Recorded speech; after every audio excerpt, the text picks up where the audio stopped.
The dust from the stagecoach had barely settled when Sarah Mitchell stepped onto the wooden planks of Redemption, Texas, her carpetbag clutched in one hand and her late mother's Bible in the other, knowing that the scandal following her from Philadelphia would chase her clear across the continent if she let it.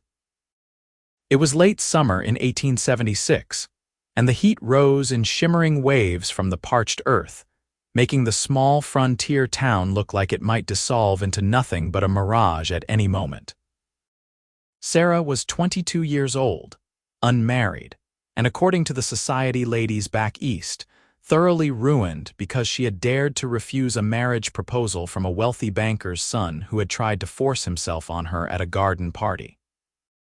When she had fought back and exposed his true nature, somehow she had become the villain in the story, her reputation shredded like paper in a storm. The town of Redemption was smaller than she had imagined, just a single main street with a general store, a saloon, a boarding house, a blacksmith shop, and a white clapboard church that stood at the far end like a beacon of civilization in the wilderness. Sarah had come here because her aunt's letter had promised honest work teaching children in the one-room schoolhouse. And more importantly, a fresh start where nobody knew her name or the lies that had been spread about her character. She lifted her skirts to avoid the worst of the dust and made her way toward the boarding house, aware of the curious stares following her progress down the street. The boarding house was run by a widow named Mrs. Patterson, a stern-faced woman with kind eyes who showed Sarah to a small but clean room on the second floor. The window overlooked the main street, and as Sarah unpacked her few belongings, she noticed a man working with a horse in front of the blacksmith shop. He was tall and lean, wearing dusty work clothes and a battered hat, and even from this distance, she could see the careful, patient way he handled the skittish animal. There was something gentle in his movements that made her pause in her unpacking to watch. His name was Cole Dawson, and Sarah learned about him over supper that evening when Mrs. Patterson and the other boarders gathered around the long table in the dining room. Cole was a cowboy who worked at the Circle M Ranch just outside town, but he also broke horses and did odd jobs when ranch work was slow. He was 25 years old, had fought in some Indian skirmishes a few years back, and kept mostly to himself except when he came to town for supplies or to shoe his horse at the blacksmith's. "He's a good man," Mrs. Patterson said, passing Sarah a bowl of stewed beans. "Quiet but steady. The kind you can depend on when things get rough out here." Sarah thought little of it at the time, focused as she was on preparing for her first day of teaching. The schoolhouse was even smaller than she had expected, with rough wooden benches, a pot-bellied stove, and 15 children ranging in age from 6 to 14. They regarded her with frank curiosity, these frontier children with their sunburned faces and practical clothes, so different from the pampered students she had tutored back in Philadelphia. But Sarah had always loved teaching, and within the first week, she had won them over with her patient explanations and the stories she read aloud from the books she had brought with her. It was on a Saturday morning 3 weeks after her arrival that she first spoke to Cole Dawson. She had gone to the general store to buy supplies for the schoolhouse, her arms full of slates and chalk, when she collided with someone coming out the door. The slates went flying, clattering across the wooden walkway, and strong hands caught her elbows to steady her. "Easy there," a deep voice said, and Sarah looked up into a pair of startling blue eyes set in a weathered, handsome face. "You all right, miss?" "I'm fine, thank you," she managed, feeling heat rise to her cheeks that had nothing to do with the Texas sun. "I should have watched where I was going." Cole Dawson bent to gather the scattered slates, stacking them carefully before handing them back to her. "You're the new schoolteacher," he said, and it was not quite a question. "The children talk about you, say you're teaching them about faraway places and great battles in history." "I try to make the lessons interesting," Sarah said, surprised that he knew anything about her teaching methods. "Education should open windows to the wider world, even out here." Something shifted in his expression, a spark of interest in those blue eyes. even for cowboys and farmers' children. Especially for them, Sarah said firmly. Every child deserves the chance to learn, to dream, to become more than what circumstance might dictate. Cole studied her for a long moment, and Sarah had the unsettling feeling that he was seeing straight through to her heart, reading all the secrets she had tried to leave behind in Philadelphia. Then he touched the brim of his hat in a gesture of respect. "That's a fine philosophy, Miss Mitchell. This town is lucky to have you." He walked away before she could respond, leading his horse down the street toward the edge of town, but Sarah found herself thinking about that brief encounter for the rest of the day. There had been something in his eyes, a depth of understanding that suggested he too knew what it was like to be judged unfairly, to carry the weight of other people's opinions. The summer heat gradually gave way to the slightly cooler days of autumn, though in Texas that meant temperatures that would still be considered warm anywhere else. Sarah settled into the rhythm of frontier life, teaching her students during the week and spending Sundays at church services led by Reverend Josiah Blackwood, a fire and brimstone preacher who had arrived in Redemption 2 years earlier. The Reverend was an imposing figure, tall and gaunt with piercing dark eyes and a voice that could shake the rafters when he got going about sin and damnation. Sarah found his sermons harsh and unforgiving, lacking in the compassion and mercy she believed were at the heart of true faith, but she attended dutifully because it was expected of her as the schoolteacher. She began seeing Cole Dawson more frequently, though their interactions were brief and always proper. He would tip his hat when they passed on the street or hold a door for her at the general store. Once, when her schoolhouse stove broke down as winter approached, he appeared one morning with tools and spare parts and fixed it without being asked, refusing any payment for his work. "Children need to be warm to learn," he said simply, testing the stove door to make sure it closed properly. "Besides, I remember what it was like sitting in a cold schoolroom trying to concentrate on lessons when all you could think about was how your fingers were going numb." "You went to school?" Sarah asked, surprised. Many of the men on the frontier had little formal education. "Until I was 12, Cole said, wiping his hands on a rag. "My mother insisted on it, said education was the one thing nobody could take away from you no matter what else happened in life. She was a smart woman, taught school herself back in Missouri before my father moved us west." His expression grew distant. "She died of cholera when I was 14. My father followed her 6 months later, just gave up living, I think. After that, it was just me and the trail." Sarah's heart ached at the loneliness in his voice. "I'm sorry you lost them so young." "We all lose people," Cole said, but there was no bitterness in his tone, just acceptance. "What matters is what we do with the time we have, how we treat the folks still with us."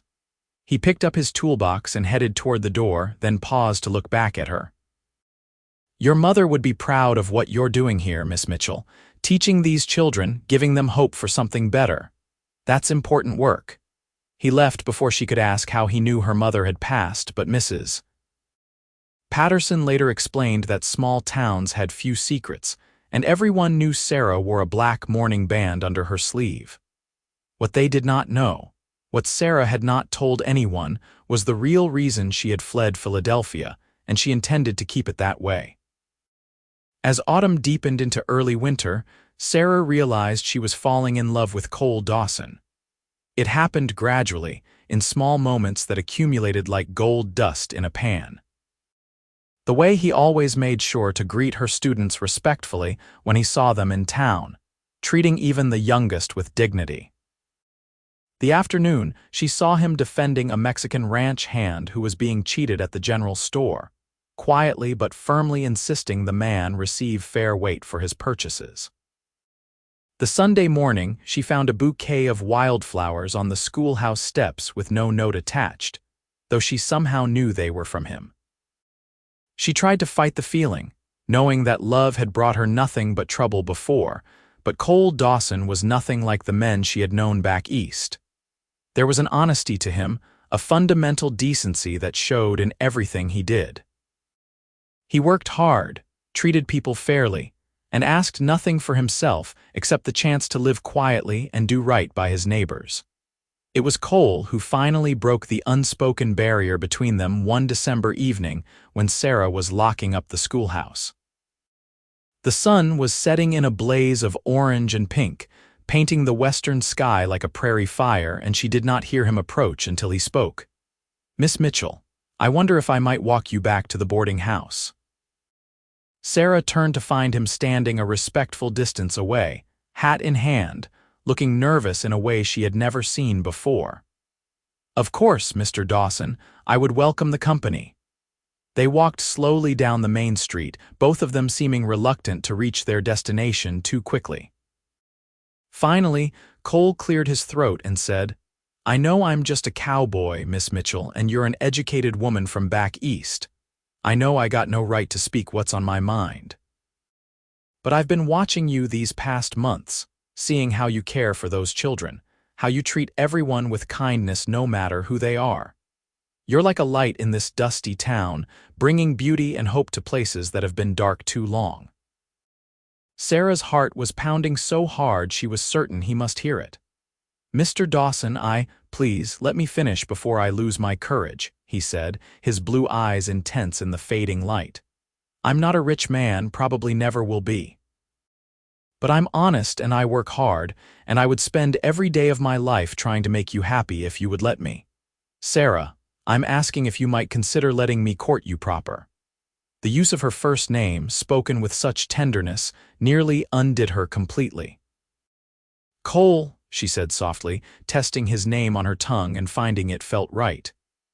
"There are things about me you don't know, things that happened back in Philadelphia. I'm not the respectable woman everyone thinks I am. There was a scandal." "I don't care about gossip or scandal," Cole interrupted gently. "I care about the woman standing in front of me right now, the one who teaches children to dream and fixes their spelling with patience even when they make the same mistakes over and over. That's the woman I want to know better if she will have me." Sarah felt tears prick her eyes. "Yes," she whispered. "Yes, I would like that very much." The smile that broke across Cole's face was like sunrise, transforming his whole countenance. He did not try to kiss her, not there on the public street, but he offered his arm and she took it, feeling the solid warmth of him beside her as they completed the walk to the boarding house. Their courtship progressed through the winter months with all the proper formality expected in a frontier town. Cole called on Sarah at the boarding house under Mrs. Patterson's watchful eye, and they took chaperoned walks on Sunday afternoons. He told her about his life on the trail, the cattle drives and hard winters, the friends he had made and lost. She told him about growing up in Philadelphia, her love of books and learning, and eventually, haltingly, about the banker's son who had tried to force himself on her, and the scandal that had followed when she refused to marry him and make it all respectable. "You did nothing wrong," Cole said fiercely when she finished the story, his hands clenched into fists. "That man was a coward and a villain, and anyone who blamed you for his actions is a fool." "The world is full of fools, then," Sarah said with a bitter laugh. "Including the judge who told my father I should be grateful for the marriage proposal, that it was more than a ruined woman deserved." "You're not ruined," Cole said, taking her hands in his. "You're brave and strong and true. What happened to you was not your fault, and I won't hear you speak of yourself that way." It was in that moment, seeing the righteous anger in his eyes on her behalf, that Sarah knew she loved him completely and irrevocably. She had never had anyone defend her so unconditionally, believe in her so thoroughly. With Cole, she could finally believe that she deserved happiness, that her past did not have to define her future. As winter softened into early spring, Cole asked Sarah to marry him. They were sitting on a bench outside the schoolhouse, watching the first wildflowers push through the hard ground, and he pulled a simple gold band from his pocket. "It was my mother's," he said. "The only thing I have left of her. Sarah, you've made me happier these past months than I thought possible. Will you marry me? Will you let me spend the rest of my life loving you?" "Yes," Sarah said, laughing and crying at the same time. Yes, 1,000 times yes. They set the wedding date for the first Saturday in April, and Sarah spent the intervening weeks in a happy flurry of preparation. Mrs. Patterson helped her sew a simple but elegant dress of pale blue calico, and the women of the town, who had come to respect Sarah for her dedication to their children, organized a celebration supper to follow the ceremony. Everything seemed perfect, a fairy tale ending to Sarah's troubled past. But then Reverend Blackwood learned the truth about Philadelphia. Sarah never discovered who told him, though she suspected it was a traveling merchant who had recognized her surname and remembered the scandal. 3 days before the wedding, the Reverend appeared at the boarding house and demanded to speak with Sarah privately. Mrs. Patterson tried to refuse him entry, sensing trouble, but the Reverend insisted it was a matter of moral urgency in the parlor with Mrs. Patterson hovering protectively nearby. Reverend Blackwood fixed Sarah with his cold, judgmental gaze and said, "I have learned disturbing information about your past, Miss Mitchell. Information that calls into question your fitness to be married in a house of God." Sarah felt ice water replace the blood in her veins. What information? That you were involved in a scandal back east, that you refused a proper marriage proposal after compromising yourself with a man. That you are, in biblical terms, a fallen woman attempting to deceive this community about your true nature. That's a lie, Mrs. Patterson burst out. Sarah is one of the finest women I've ever known. The facts speak for themselves, the Reverend said coldly. Miss Mitchell, I cannot in good conscience perform a Christian marriage ceremony for someone who has demonstrated such moral weakness. I will not unite you with Mr. Dawson under the eyes of God. Sarah stood, her legs shaking but her voice steady. Then you don't know the first thing about God, Reverend. What happened in Philadelphia was not my fault. I was attacked and I defended myself, and I refused to marry my attacker to cover up his crime.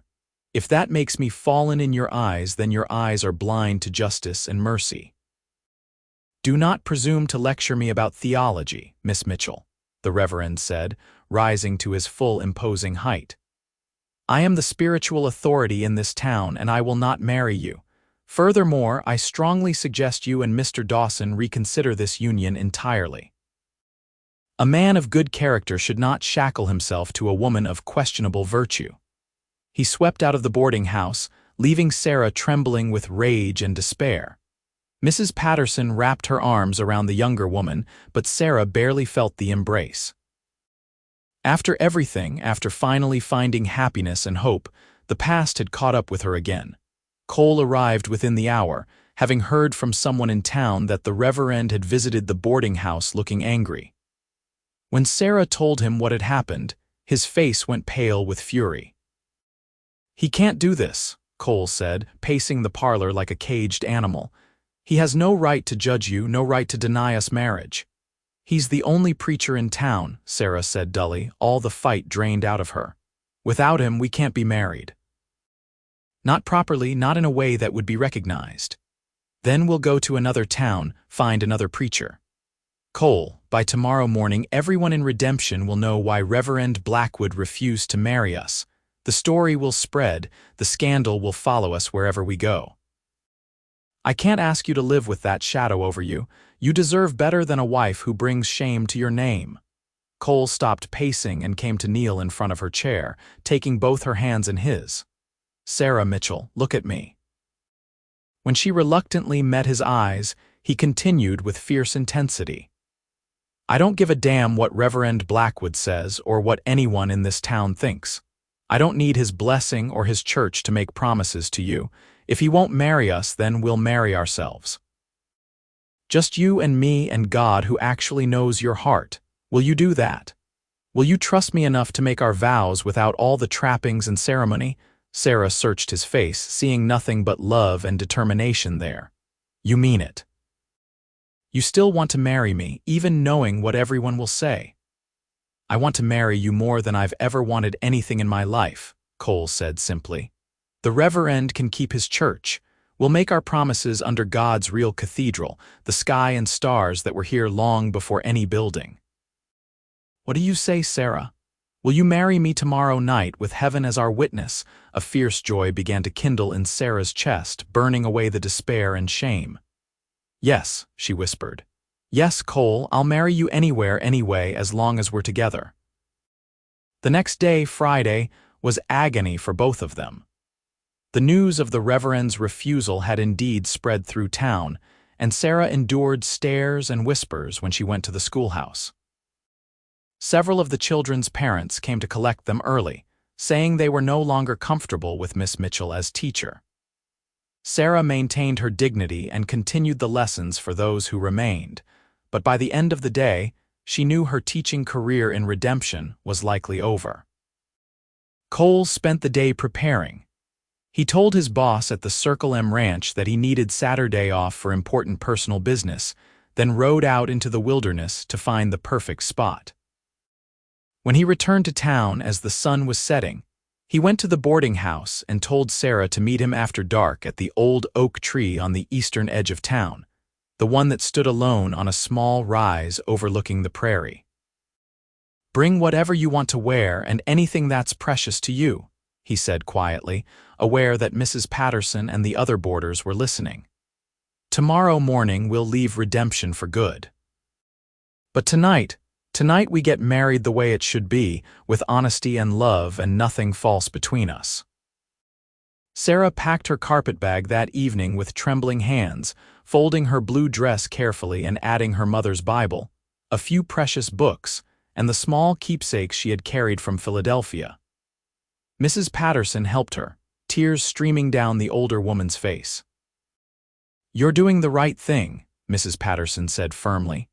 Cole Dawson is worth a dozen preachers like Blackwood. You two will make a fine life together, wherever you end up. As darkness fell, Sarah slipped out of the boarding house and made her way through the quiet streets to the edge of town. The oak tree was silhouetted against the sky, and beneath it stood Cole, dressed in clean clothes with his hat in his hands. He had built a small fire that cast dancing shadows across the ground, and when Sarah emerged from the darkness, his face lit with such joy that she felt her remaining doubts evaporate like morning dew. You came, he said unnecessarily, taking her hands. Did you think I wouldn't? I hoped, but I know I'm asking a lot. Marriage without a proper ceremony, leaving your job in this town behind. You're not asking me to leave anything important behind, Sarah said, moving closer to him. You're asking me to start fresh, to build something new. That's all I've ever wanted. Cole led her to stand beside the fire, and for a moment they both just looked at each other, the magnitude of what they were about to do settling over them. Above, the sky was a sweep of black velvet scattered with stars so thick and bright they seemed close enough to touch.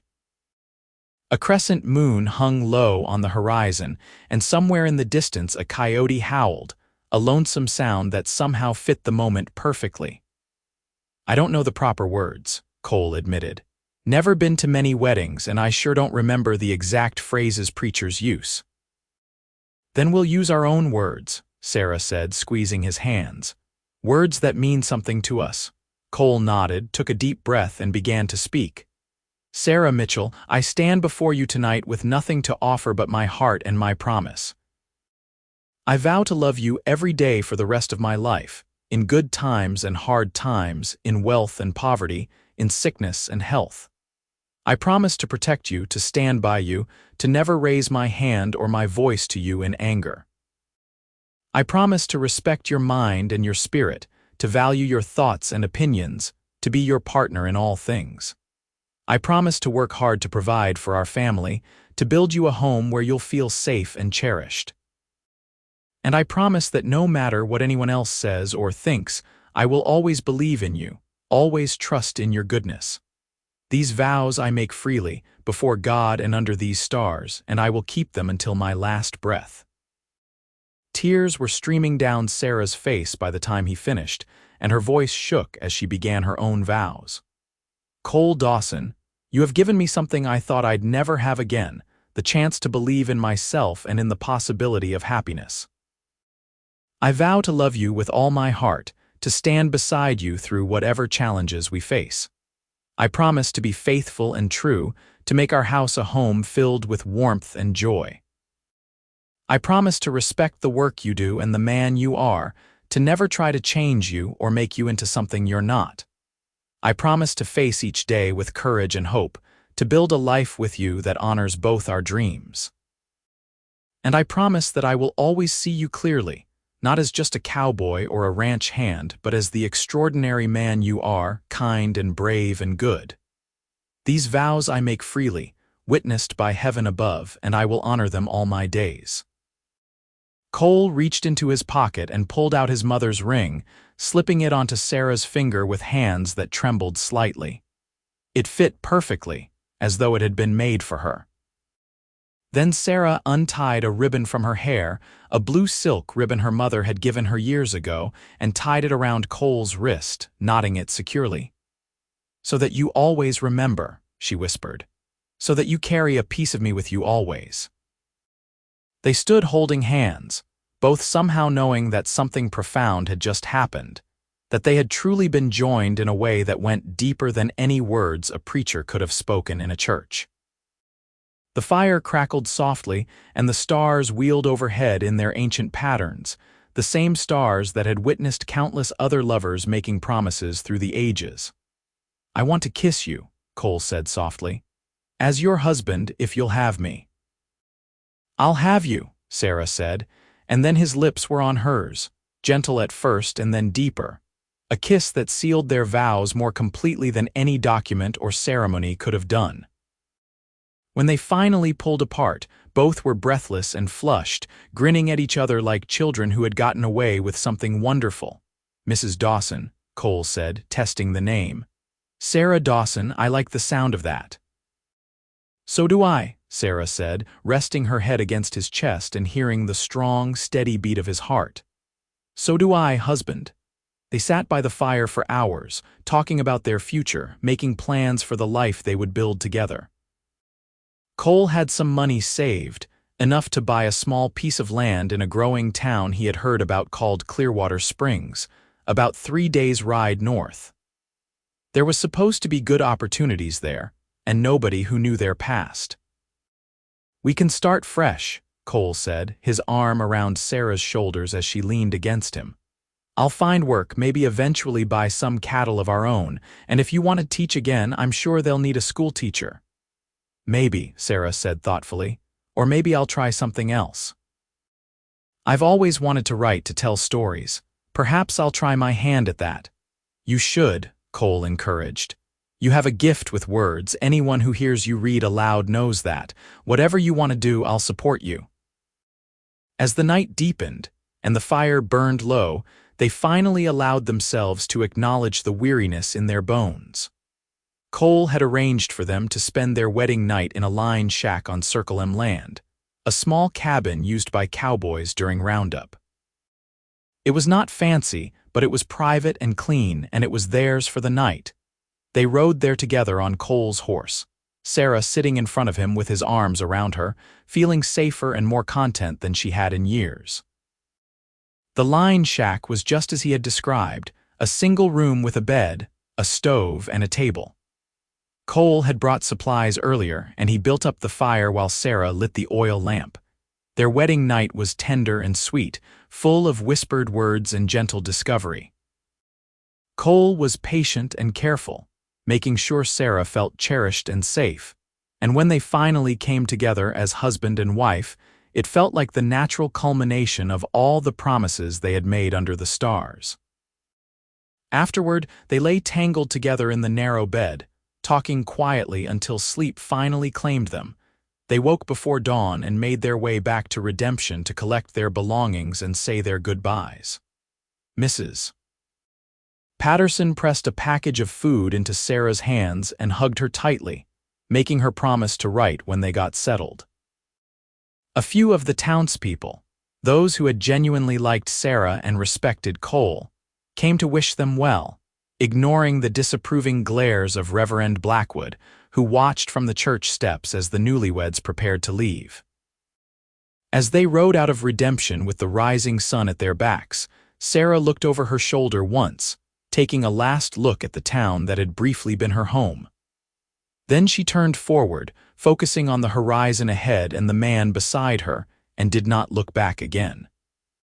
The journey to Clearwater Springs took 4 days instead of 3 because they took their time, camping under the stars each night and talking about everything and nothing.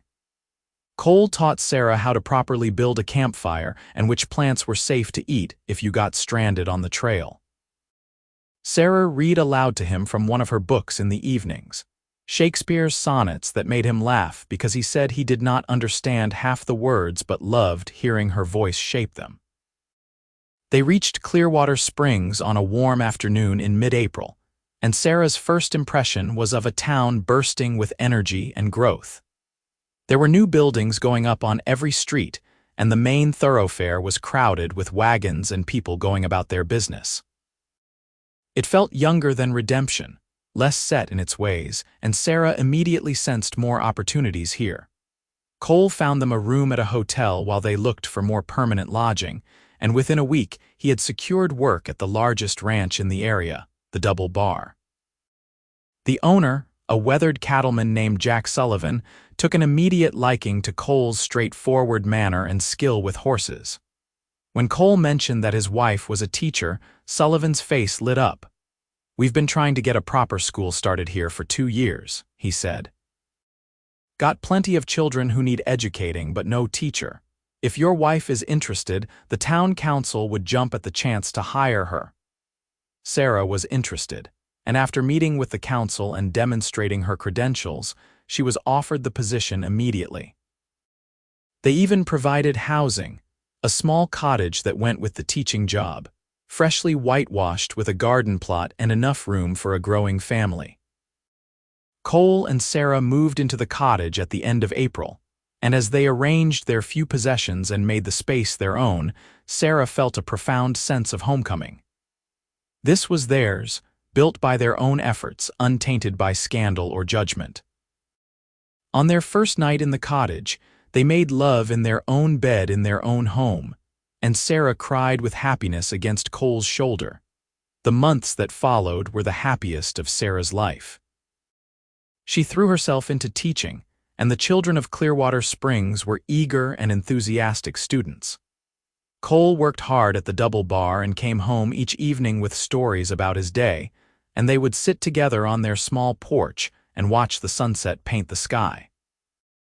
They made friends in town, real friends who knew them as Cole and Sarah Dawson and nothing else.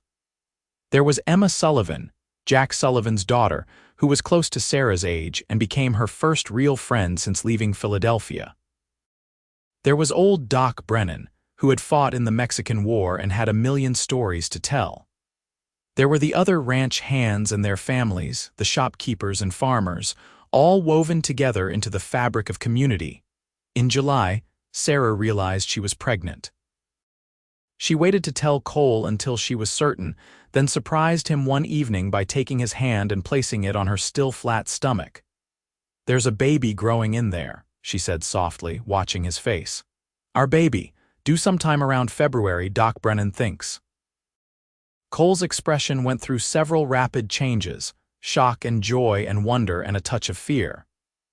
"A baby," he repeated, and then he was sweeping her up into his arms, spinning her around the kitchen until she was laughing and begging him to stop before she got dizzy. "We're going to be parents. Sarah, we're going to have a family."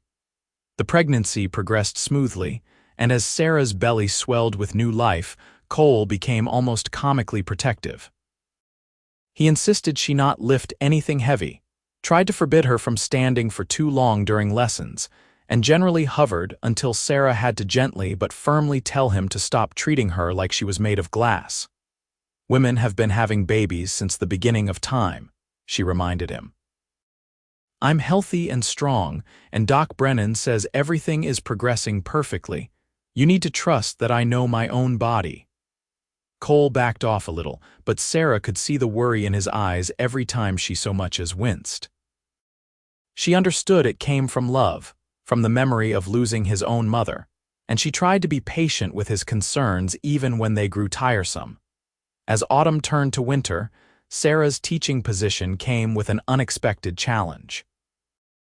A new family had moved to town, the Hendersons, and they had a daughter named Lucy who was 14 and smart as a whip, but completely illiterate because her family had been traveling constantly, and she had never had consistent schooling. Sarah took Lucy under her wing, giving her extra lessons after school, and watched with pride as the girl soaked up knowledge like drought-parched earth soaking up rain. Lucy's father, a carpenter named Thomas Henderson, was grateful for Sarah's attention to his daughter, and he repaid her by building beautiful additions to the schoolhouse, new shelves for books and a larger desk. The community was pulling together, everyone contributing what they could, and Sarah felt deeply connected to this place in a way she never had anywhere else. The baby came on a cold February night during a rare snowfall. Cole had been frantic, pacing the bedroom while Doc Brennan attended Sarah, and when the doctor finally emerged holding a squalling infant, Cole nearly collapsed with relief. "You have a son," Doc Brennan said with a grin. "And your wife is tired but perfectly healthy. She's asking for you."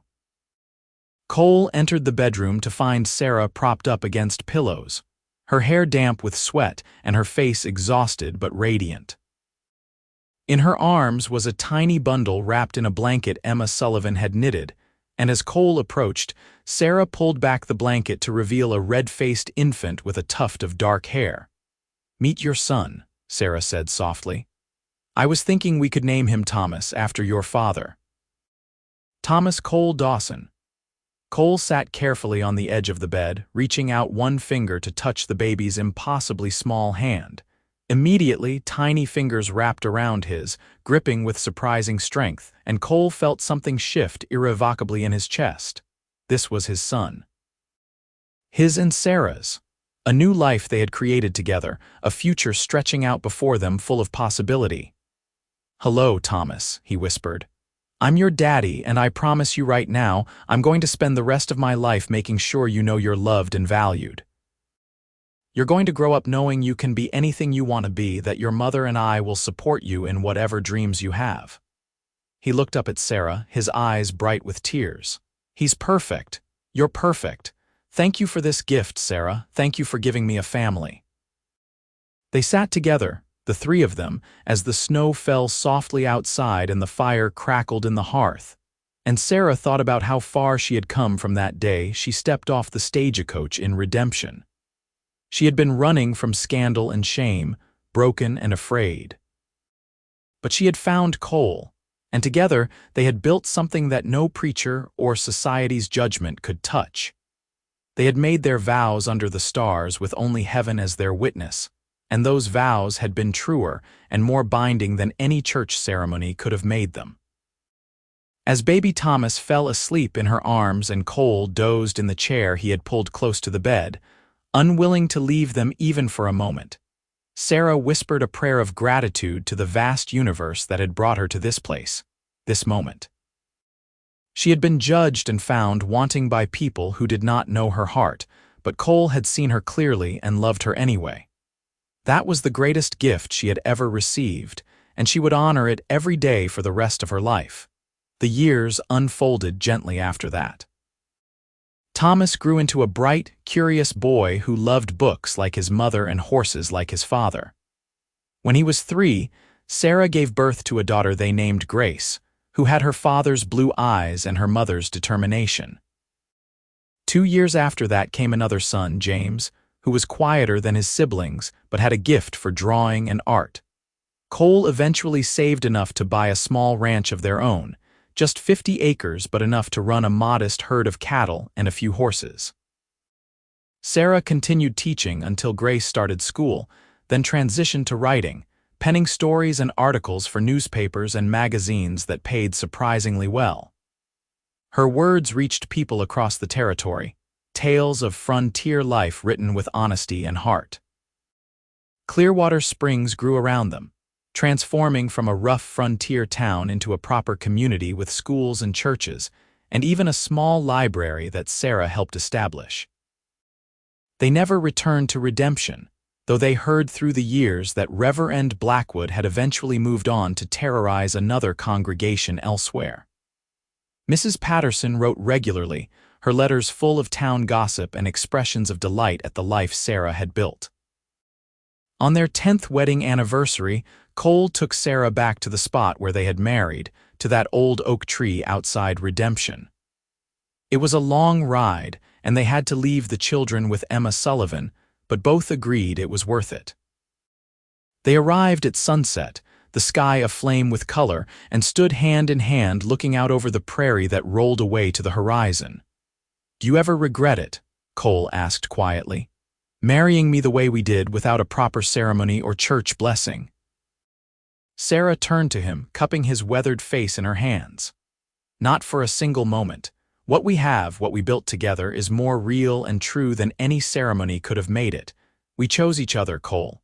We made promises that we kept, and we built a life on honesty and love."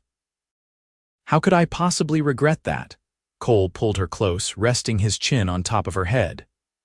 "Sometimes I think about that night, standing here with you under the stars, scared out of my mind that you wouldn't show up or that I'd say the wrong thing. But I meant every word I said that night, Sarah, and I'd say them all again right now."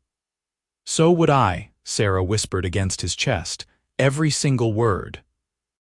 They renewed their vows as the stars began to emerge in the darkening sky, speaking the same words they had said 10 years earlier, words that had only grown truer with time and experience. This time there was no fear or uncertainty, only the deep contentment of two people who had weathered storms together and come through stronger for it. As they rode back to Clearwater Springs in the moonlight, Sarah reflected on the journey that had brought her here.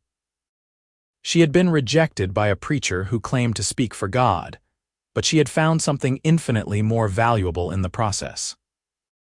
She had found a partner who saw her soul and loved it, who stood by her when the world turned away, who had the courage to create their own ceremony when tradition failed them. The years continued to pass, each one bringing new joys and challenges. Thomas grew tall and decided he wanted to be a veterinarian, fascinated by animal medicine. Grace became a teacher like her mother, fierce and passionate about education. James discovered a talent for carpentry and apprenticed with Thomas Henderson, who was still building things for the community. Cole's hair went silver at the temples, and Sarah developed laugh lines around her eyes from years of smiling.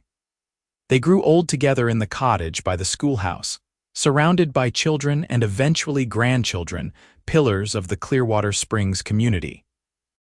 People would sometimes ask about their wedding, and they would exchange a secret smile before Cole said simply, "We married under the stars, just the two of us and God. It was perfect." On their 50th wedding anniversary, when they were both in their 70s, their children organized a celebration that brought together everyone they had ever touched in their lives. The cottage was too small, so they held it at the community center that had been built years earlier. There were speeches and toasts, stories and laughter, and through it all, Cole and Sarah sat side by side, hands intertwined, marveling at the life they had created. That night, back in their cottage with everyone gone and the celebration over, they sat on their porch wrapped in blankets against the spring chill, looking up at the stars that had witnessed their beginning. 50 years, Sarah said wonderingly. Half a century since that preacher refused to marry us. Best thing he ever did for us, Cole said with a chuckle. If he had married us in that church, we might never have known how strong we were, how real our love was. Making those vows ourselves, choosing each other without anyone else's approval, that was what mattered. "Do you think we would have made it this far if things had been different?" Sarah asked. "If we had married in a church with everyone's blessing?" Cole considered the question seriously. "I'd like to think so, but I'm glad we'll never know. What we have, what we've always had, is ours. We built it from nothing with nothing but love and determination and faith in each other. Nobody can take that from us, nobody can diminish it. We're bound together by something stronger than any ceremony, Sarah. We're bound by choice, renewed every day for 50 years. Sarah leaned her head against his shoulder, feeling the solid warmth of him, this man who had saved her in every way a person could be saved. "I choose you," she whispered. "Today and every day I choose you." "And I choose you," Cole replied, kissing the top of her head. "Always have, always will." They sat in comfortable silence, watching the stars wheel overhead just as they had that night 50 years ago when a cowboy and a teacher had defied tradition and made their own promises under heaven's watchful gaze.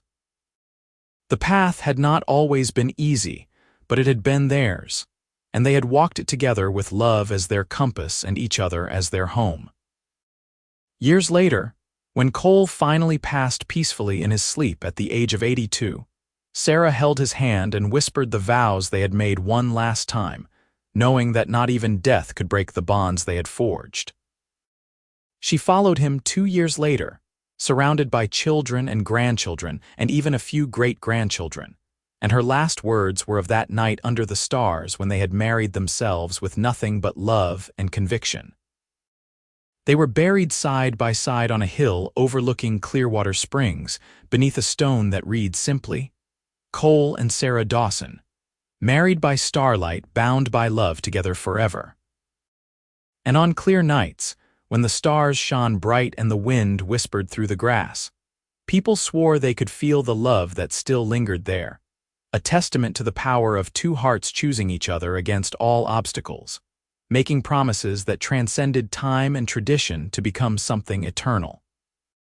Their story passed into local legend, told and retold to new generations, a reminder that love recognized in the heart and witnessed by heaven needed no intermediary, no official blessing beyond the courage to stand together and speak the truth of commitment. The preacher had refused to marry them, but in doing so, he had given them the greatest gift possible: the freedom to create something uniquely their own, a love story written in starlight and sealed with vows that echoed through the decades, inspiring all who heard it to believe that true love, chosen freely and honored faithfully, could indeed last forever and beyond.